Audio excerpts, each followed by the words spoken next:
नमस्कार, welcome back to my channel Meera it's anything. आणि आता वाजली आहे सकाळची 6:30. ते गेले कामाला निघून. त्यांना टिफिन दिला करून, फुलगोबी दिली, फक्त मिरची हळद आणि मीठ टाकून. त्यांना आवडती तशीच, असं मसाल्यातली गोबी त्यांना आवडत नाही. आणि आरूबाईला आहे ना घरी आणलं होतं रात्री. तर आता 9ला परत जायचं आहे मला हॉस्पिटलसाठी.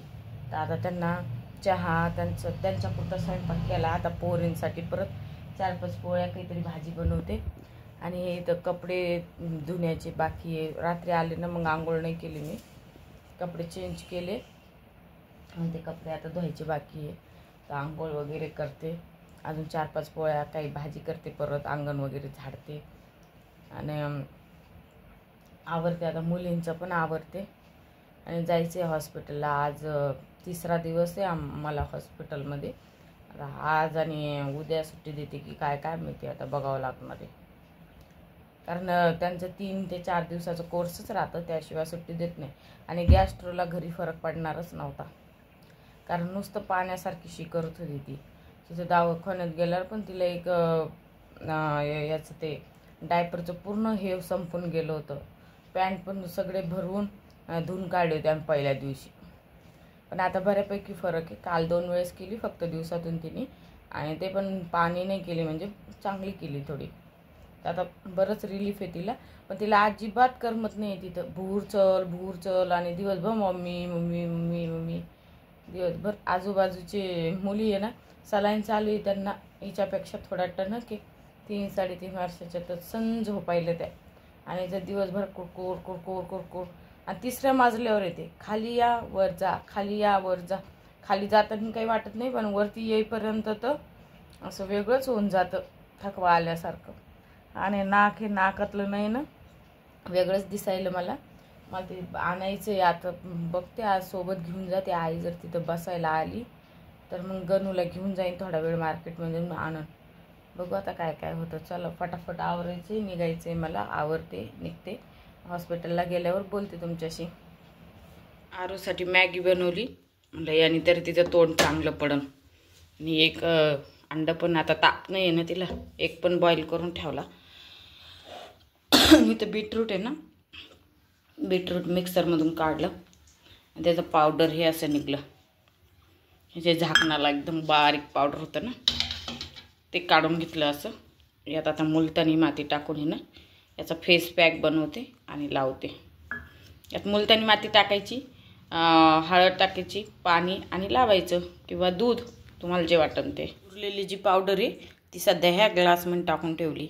आणि रेडीमेड जी असती ना ॲमेझॉनहून याच्यावरून मागवलेली, तिच्यात कलर असून बहुतेक ती खूप रेड दिसती. ही घरगुती अशीच बनती बीटरूटची पावडर. त्यात मुलतानी माती टाकली, थोडी हळद टाकली, दूध टाकली, मी कालून घेते आणि लावते. तुम्ही यात काकडीचा ज्यूस किंवा टोमॅटोचा गर किंवा आणखी फ्रूट जे हे असतात, आपलं संत्रा, वाळवलेल्या संत्र्याच्या शिलक्याचं पल्प, ते पण टाकू शकता. चला आता मी हे लावून घेते. घरी रेमेडी बनवायला आहे ना थोडं एफर्ट लागतं, पण त्याचा रिझल्ट पण आपल्याला सरप्राईज करतो. आता आरू उठली. आरूबाईचे हे टंग टंग टंग टंग पंग पंग रडणं सुरूच आहे. हे बघा, सलाईंचं तसंच आहे. आरू तुला मॅगी बनवली मी, मॅगी खाती ना आता तू? हा म्हणती. चला तिला मॅगी खाऊ घालते आणि निघायचं आहे हॉस्पिटलला. 8 वाजले, अजून थोडं स्वयंपाक पण बाकी आहे. स्वयंपाक बनवते. माझ्यासाठी पाणी लावलं इथं, चहाची वगैरे भांडी, इथं कणिक मळला आणि इथं हे मस्कमेलन काढून ठेवलं. हे एक खाऊन जाते मी आणि टोमॅटो चटणी करते मुलींना. फेस वॉश केला मी, किती सबल वाटायला मला, एकदम सॉफ्ट वाटायला असं. डोळ्यात हिंगुड आल्यासारखं झालं, रेड रेड रेड रेड. डोळ्याला पण दाखवावं लागेल. हे पूर्ण लाल लाल झाला. पोळी आणि टोमॅटो चटणी आणली जेवणासाठी. जेवण करून जाते म्हणलं. प्राचीबाईचे अक्षर मोत्यासारखे अक्षर एकदम. हिंदवी स्वराज्याचे संस्थापक छत्रपती शिवाजी महाराजांचा जन्म शहाजी महाराज व जिजाऊंच्या पोटी 19 फेब्रुवारी 1630 रोजी शिवनेरी किल्ल्यावर झाला. तिने लिहून काढलेलं आहे. भाषेने तिचं अक्षर एकदम मोत्यासारखी. या रुबाईला अंग बिंग पुसून दिलं आईनी. ते अंडा आण बरं, ती खाईन. हा सोलून ठेवलं, मीठ टाकून ठेवलं. आता थोडीशी आवाज झाली आरुबाई. डोळे खोल खोल गेले.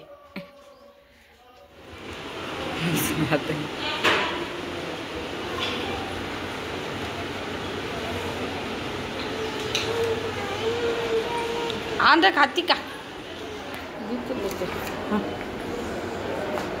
खा. नाही खायचं आता जर सलाईन लावलं की रडणं सुरू झालं आरूचं. कपडे बदलाव म्हणलं, ते टी शर्ट जाईन नाही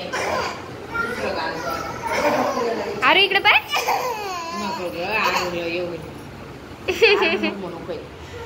डोळा चोका जोडा इथं. पिल्ल्याला कधी एकटं सोडत नाही. आताशी एकटं दिसलं मला ते आलो आम्ही.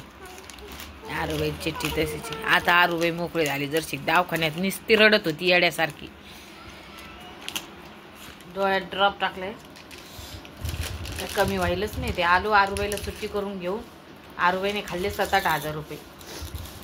आता आई आलेले आहे तिला पाहायला. चिकन आणलं, शिजवायला टाकलं, पोळ्या गिळ्या करते, स्वयंपाक. आता आरुबाई बी खेळायला मस्त. तर आजचा ब्लॉग मी इथंच एंड करते. व्हिडिओ जर आवडला असेल तर प्लीज व्हिडिओ लाईक करा, शेअर करा आणि सबस्क्राईब करायला विसरू नका. धन्यवाद. Bye bye.